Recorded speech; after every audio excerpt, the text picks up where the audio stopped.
Ok, estamos aqui de volta com você no RNN Notícias, levando para você informações de Imperatriz, da região, do Maranhão, do Brasil e do mundo. Ao meu lado está aqui o Tenente Osano Silva, ele que é empresário, é um homem estudioso, teólogo e que tem uma habilidade empresarial muito grande e conhecimento profundo nessa área do trânsito, principalmente pelo fato de ser proprietário de uma autoescola Rumo Certo, e tem experiência de vida. E é com ele que vamos conversar. Osano, seja bem-vindo. Muito obrigado, prazer imenso estar aqui com você. Osano, vamos começar aí. Você, além de tudo, é instrutor de trânsito. E como instrutor de trânsito, tem repassado aos alunos conhecimento e experiências, porque não é só o conhecimento, além de estar ali acompanhando no conhecimento técnico, também na experiência de vida, e isso ajuda muito o aluno. Sem sombra de dúvida, né? A experiência, né, conta muito, né? Esses cabelos brancos, né, são uma vivência nessa parte de trânsito. A gente já trabalha só com a autoescola Rumo Certo há mais de 20 anos. Trabalhamos por 2 anos aqui na cidade de Imperatriz como examinador de trânsito pelo Detran, do estado do Maranhão, e desenvolvemos aí esse trabalho hoje na condição também, além de instrutor, como diretor de autoescola. Agora, às vezes o aluno chega afoito, eu já sei dirigir, quando começa ali do jeito dele, não é do jeito que é repassado pelo instrutor. Porque para tirar uma carteira de habilitação, você tem que atender alguns requisitos, né, da lei, como ter a sua postura lá no veículo, a posição correta que você deve posicionar as mãos no volante, que é uma posição que nós chamamos de posição 9x15, ou seja, as mãos têm que estar no meio do volante. E aí, isso tudo é cobrado na prova prática, né? Dirigir, como a maioria das pessoas que chegam na autoescola dizendo que já sabe dirigir, ele tem um hábito de dirigir com a mão e a outra, o bração aqui na porta. Pancoso. Pancoso. Ele já coloca esse braço aí. Isso é uma infração de trânsito, uma infração média, né, de 4 pontos na carteira. E se lá na prova ele fizer, vai acontecer com essa falta, com outras lá, ele sendo reprovado na prova prática. Então, da maneira que se dirige, que se aprende a dirigir, não se dirige. Porque se dirigisse, não teria a quantidade de acidentes que tem hoje, né? As pessoas começam a ter uma parte teórica na autoescola. E diga-se de passagem que o curso, hoje, o conteúdo que é programado para ser passado para o aluno, e sendo passado esse conteúdo, é um conteúdo realmente digno, muito bom, a parte teórica. Aí vai para a parte prática, e na parte prática, aquilo que é colocado, o aluno aprende, faz só para fazer a prova. Após a prova, infelizmente, ele abandona tudo e não faz mais nada, e aí nós vivemos hoje num trânsito violento, conturbado, em virtude dessa ou dessas situações. E muitos que aprendem aí sozinho, quando chega na autoescola, o instrutor já percebe logo o pé dele na embreagem direto, sem soltar. Né? Exatamente. Sem soltar a embreagem. Uma das faltas... Fica morando com o pé lá. Na embreagem, né? Essa falta é falta para você... As faltas, para que você possa reprovar, você tem que cometer mais... perder mais de 4 pontos. Esta falta no pé da embreagem é 1 ponto. Mas se o examinador chamar ele de atenção 4 vezes, ele está reprovado só com esta falta. E esses candidatos que chegam na autoescola dizendo que já sabe dirigir, 99,9% é esse hábito de dirigir com o pé no pedal de embreagem. E aquele pedal de embreagem é somente para você acionar o pedal de embreagem da transferência de marcha. Aconteceu aquilo daí, o pé tem que voltar para a base de descanso dele novamente. Agora você falou num tópico interessante que é interessante, mas é lamentável, porque é interessante pela percepção e lamentável pela questão de envolve vidas. Mas muita gente tem perdido vidas no trânsito. E eu acho que, de acordo com as estatísticas, é o que mais mata no Brasil. Sem sombra de dúvida. Hoje, se nós fizermos aí um levantamento, nós vamos descobrir justamente isso. O que mais se mata hoje no nosso país é trânsito, né? E por que se mata tanto? Em virtude da imprudência, da negligência e da imperícia. Falta de conhecimento para conduzir um determinado veículo. E nós conversávamos ainda há pouco aqui em off, que nós condutores, eu não sou diferente dos outros, nós condutores hoje, nós temos um pouco de irresponsabilidade que nós aprendemos, convivemos, vivemos com os nossos, as pessoas que nos criaram, e a gente aprendeu a ver aquelas situações de errado. Por exemplo, as pessoas têm um hábito aqui, e isso é comum nós observarmos, você vai no seu veículo, aí você não coloca o cinto de segurança. Então a criancinha de 5, 6, 8, 10 anos que está vendo o papai saindo com ela sempre sem o cinto, ele não, quando crescer também ele não vai usar o cinto. As pessoas aqui têm um hábito de usar objetos entre as pernas, debaixo dos braços. E quando está dirigindo, independente de ser carro ou moto, você não pode fazer esses procedimentos, né? Então, isso aqui são situações de negligência que as pessoas cometem diariamente, e isso vai acabar acarretando para uma quantidade muito grande de acidentes. Por isso que nós colocamos, por essa negligência, por essa imprudência às vezes, e por imperícia, por falta de conhecimento para conduzir aquele determinado veículo. Então é importante a questão da autoescola, né? Sem sombra de dúvida, autoescola, né?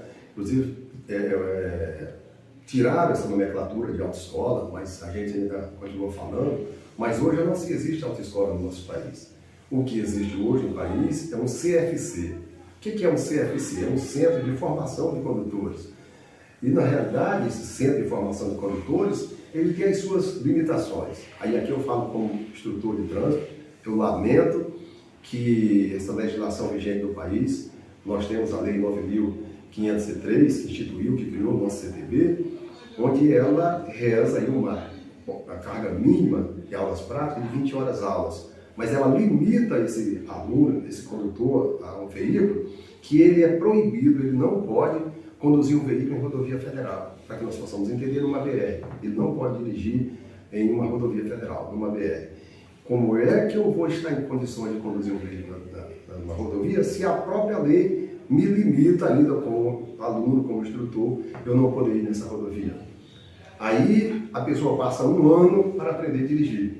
Só que as pessoas que não têm conhecimento jurídico colocam para essa pessoa que ele não pode, que ele não deva dirigir nesse período de um ano, porque se ele dirigir, se ele se envolver em acidente, ele perde a permissão dele. Ilusão. Sabendo dessa situação que ocorre, nós criamos aqui na cidade de Imperatriz uma empresa chamada Direito de Trânsito. E aí nós estamos correndo atrás daquelas pessoas que tiveram seu direito lesado, como carteira, a sua permissão, eles perderam às vezes por se envolver num acidente. Mas ele, no direito dele, só porque ele se envolveu num acidente, ele perde porque estava com a permissão, perde. Isso não é verdade, senhor. Isso não deve ser aplicado da maneira que se vê hoje. Então, quem tem uma permissão diz que ele não pode se envolver em acidente, que ele não pode pegar uma multa grave, nem uma multa gravíssima e nem ser reincidente em média. E ele pode pegar tudo isso. Agora ele tem que procurar uma pessoa, um especialista. Por isso que existe o ramo do direito, que aí esta pessoa que tem esse conhecimento, ele vai trabalhar a sua defesa. Eu, por exemplo, trabalho na nossa empresa a parte administrativa, que existe a parte administrativa, que é o recurso que nós chamamos de recurso prévio. Depois existe um recurso na JARE, que é uma junta administrativa de recursos de infrações que os órgãos devem ter, tanto o município como o Estado, e até a União, no caso da Polícia Rodoviária Federal, dos órgãos federais. E se você perder nessas instâncias, né, na JARE, ainda cabe uma outra instância, que é a terceira instância, que é o CETRAN, que é o Conselho Estadual de Trânsito. Se você perder em todas essas instâncias, aí nós vamos para o Judiciário. E é por isso que nossa empresa está aqui, a gente tem uma assessoria jurídica lá, que vai estar auxiliando essas pessoas, para correr atrás do seu direito. E você não ser responsabilizado sem que antes esse processo seja criado, tramitado e julgado, como reza a nossa Constituição do nosso país. Agora, Osano, você tocou numa questão aí que eu comecei a lembrar que a maioria dos motoristas, não importa a experiência dele, o conhecimento que tem no trânsito, mas sempre fica pedindo conselhos a um motorista mais experiente. E às vezes aquele motorista experiente não tem o conhecimento jurídico. Exatamente. Tem o conhecimento de vida, do dia a dia, mas não tem o conhecimento jurídico. Então é importante demais uma empresa como a sua para fazer essa assessoria. Porque por incrível que pareça, esses condutores, a maioria deles, tem carteira comprada. E quem comprou uma carteira, não adianta nós tentarmos aqui tapar o sol com a peneira, que ele não tem esse conhecimento jurídico, ele não conhece, não sabe o seu direito, porque ele não estudou. Então não tem jeito, quem comprou uma carteira, mais o fazer do dia a dia, credenciou uma certa habilidade para ele, mas ele não está em condições jamais de passar esse conhecimento para uma pessoa sem experiência, porque ele não tem esse conhecimento científico, né, os verdadeiros conhecimentos que a lei reza, que a lei prevê para que você possa estar no trânsito. Se obedecer às regras do trânsito da melhor forma possível, acaba evitando realmente acidentes. Acaba, sim. Se ele obedecer, se nós obedecermos, sem sombra de dúvida, a gente acaba contribuindo para a diminuição desses acidentes. O problema é que não se obedece hoje, porque nós vivemos hoje uma sociedade em que nós, aí mais uma vez eu bato na tecla, nós não aprendemos, nós não temos mais aquele hábito. Eu estou falando do homem de hoje, o ser humano de hoje que está tirando sua carteira de habilitação, agora chegou aos 18 anos. Nós não respeitamos mais o direito dos outros.